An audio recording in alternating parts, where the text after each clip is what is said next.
Anything you need, Commander? Just trying to get a sense of where the crew's at. Thoughts?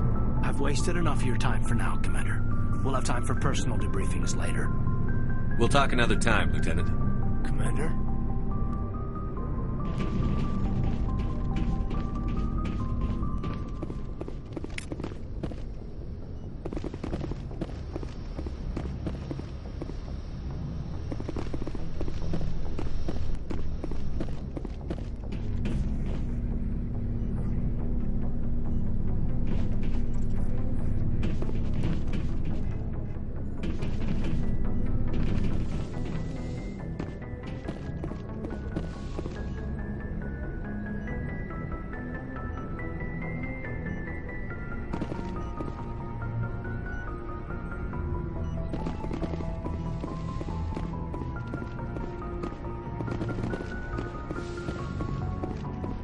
Yes, Commander?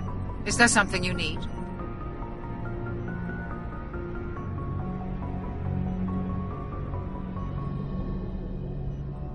I should go. Goodbye, Commander.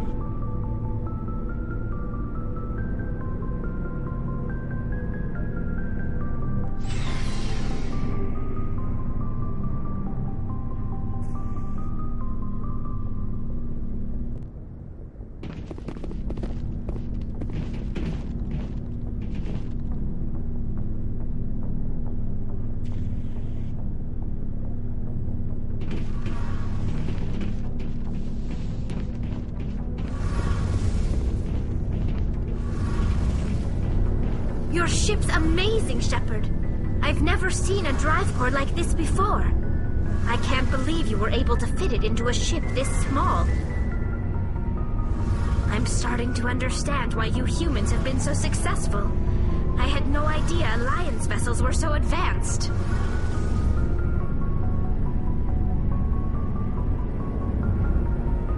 The Normandy's a prototype. Cutting-edge technology. A month ago, I was patching a makeshift fuel line into a converted tug ship in the flotilla.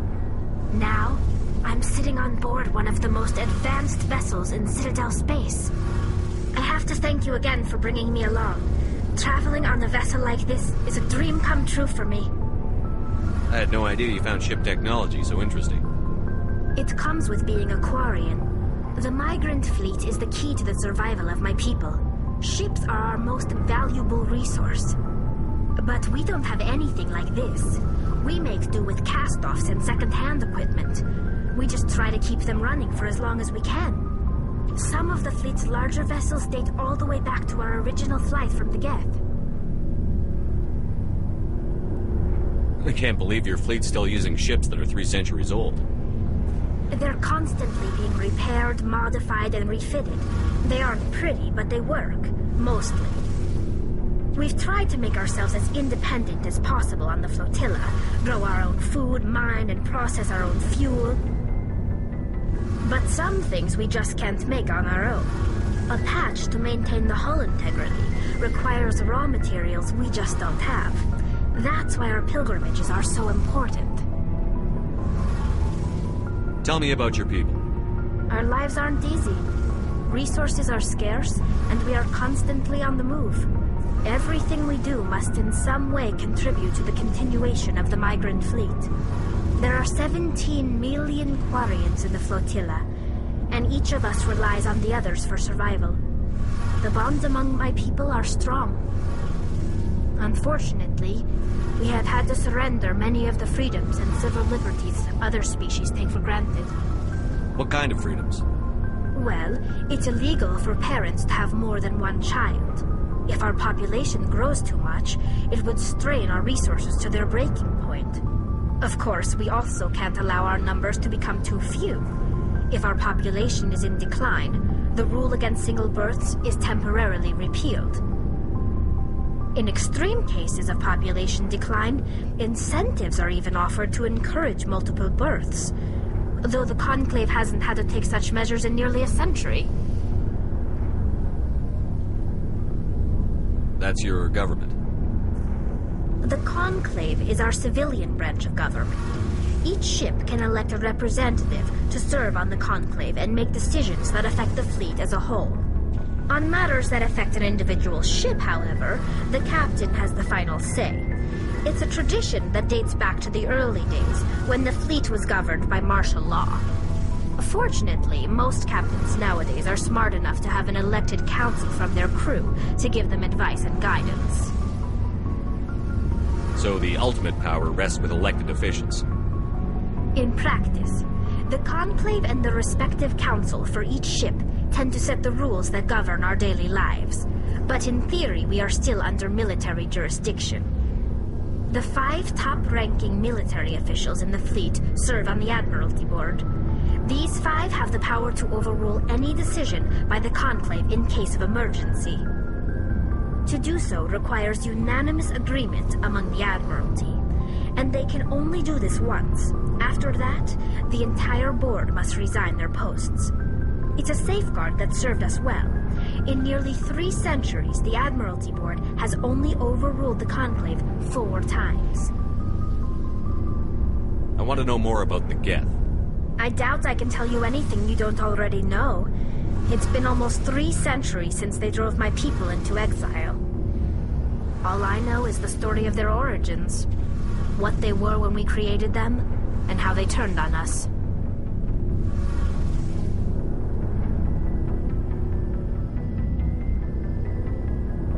Interesting.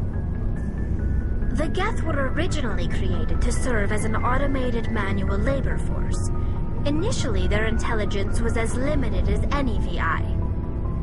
Over time, we made small modifications to their programming to allow them to perform more varied and complex tasks, bringing them closer and closer to true AI status.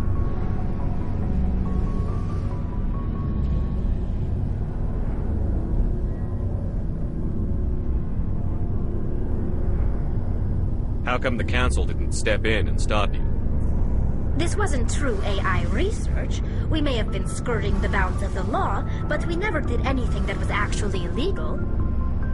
The changes were so insignificant, so gradual, that we were able to control them. Or so we thought. But one thing we underestimated was the power of the neural network. 1 million Geth thinking simultaneously created an inherently unstable matrix. So, the Geth share brain power? Many of the Geth's logic systems were designed to work in concert with other nearby Geth. Basically, the more of them you have in a group, the smarter they are. So there's some sort of group consciousness? No, nothing like that. They cannot share sensory data or information. Their programming cannot handle that much simultaneous input. Each Geth maintains an individual awareness and identity. The neural network only operates on a process-based level. It's basically the synthetic equivalent of a subconscious. But when they're in close proximity, they can coordinate low-level functional processes, freeing up more capacity for original or independent thought. That doesn't make any sense. I'm probably oversimplifying. The Geth are incredibly advanced and complex creations. All you need to know is that they get smarter when they gather in large numbers. As we built more and more Geth, their effective intelligence became more sophisticated, more abstract.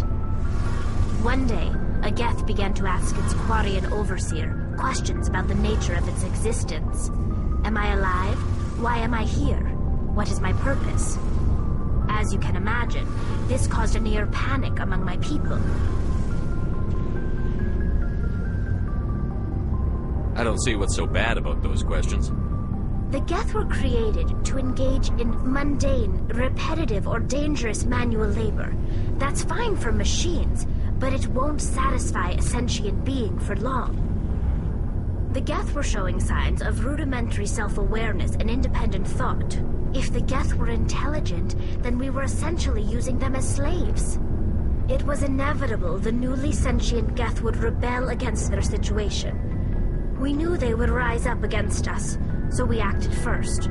A general order went out across all Quarian-controlled systems to permanently deactivate all Geth. The Geth responded to this order violently.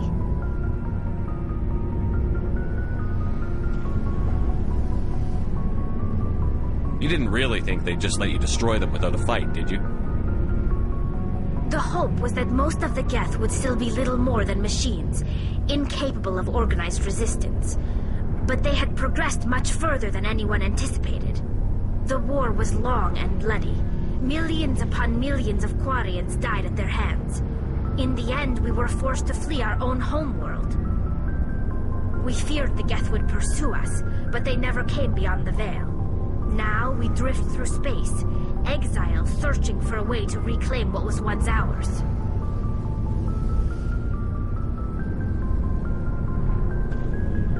It's hard to feel sorry for you. Your ancestors tried to wipe out another species. We made a mistake when we created the Geth in the first place. But we did not make a mistake when we went to war against them. If we had not acted, they would have wiped us out. They're a synthetic life form. They have no use for organics. None. Why do you think they cut themselves off from the rest of the galaxy? Why do you think they've killed every organic being who's ever tried to contact them? They didn't kill Saren. What does that tell you? The Geth are not innocent victims in all this. They're the enemy. They want to destroy us. Not just the Quarians. All organic life. That's why they've joined up with Saren. And that's why we have to stop him. I want to know more about the pilgrimage. When my people reach maturity, we leave our birth ships and seek acceptance with a new crew. It's necessary to maintain genetic diversity among the fleet. But no ship wants to accept someone who will be a burden on them. So, to prove our worth, we embark on a pilgrimage. We set out alone, leaving the flotilla and our families behind us. We only return once we have found something of value we can bring back to the fleet. This is presented as a gift to the captain of the respective ship we wish to join. If the gift is accepted, we are welcomed into the crew.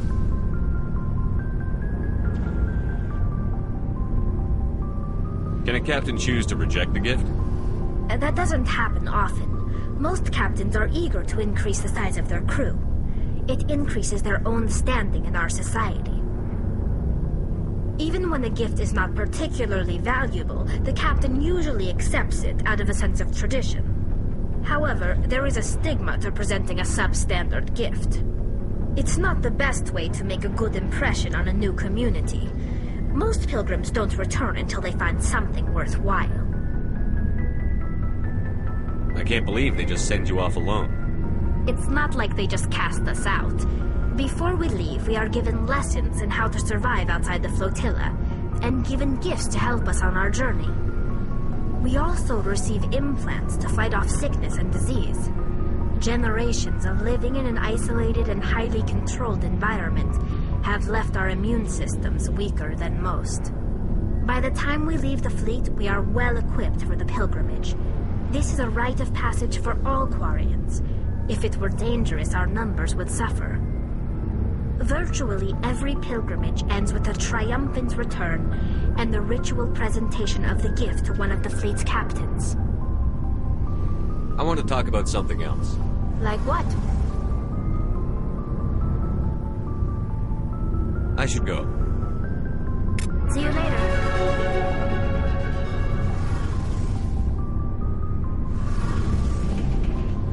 Hey, Commander, you know that Quarian, Tally?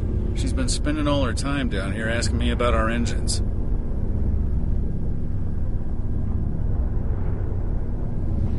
I'll tell her to leave you alone. What? No, she's amazing. I wish my guys were half as smart as she is.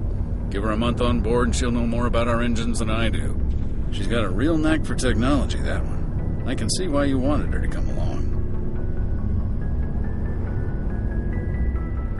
I figured she'd be a real asset to the team. You got an eye for talent, Commander, but I'm guessing that's not why you came down here. Fill me in on the IES stealth systems. How does it work exactly? You can't hide a ship out in space. They emit too much heat and radiation, too easy for sensors to pick them up, unless you find a way to capture those emissions. So our stealth systems trap the energy we give off in storage sinks built into the ship itself. No emissions to give away our location. Eventually the sinks have to be vented. More than a few hours silent running and they overheat. Cook us inside our own hull. There's no way for anyone to detect us? A visual scan can still pick us up. Anyone looking out a window can see us plain as day. But you have to be pretty close to get an actual visual out in space. Most vessels rely on scanners. As long as the stealth systems are engaged, they can't see us.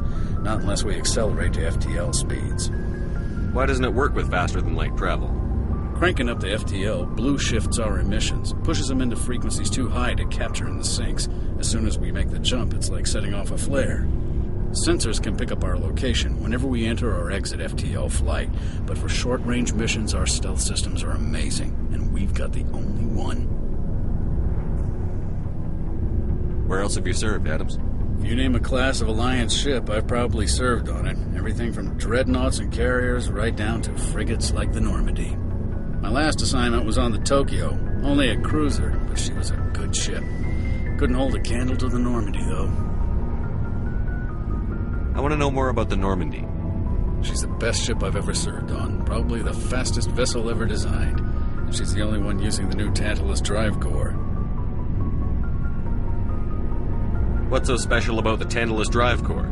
Proportionally, it's about twice the size of any other vessel. Not only are we faster, we can run at FTL speeds longer before we have to discharge the core. Carry on, Adams. Aye, aye, Commander.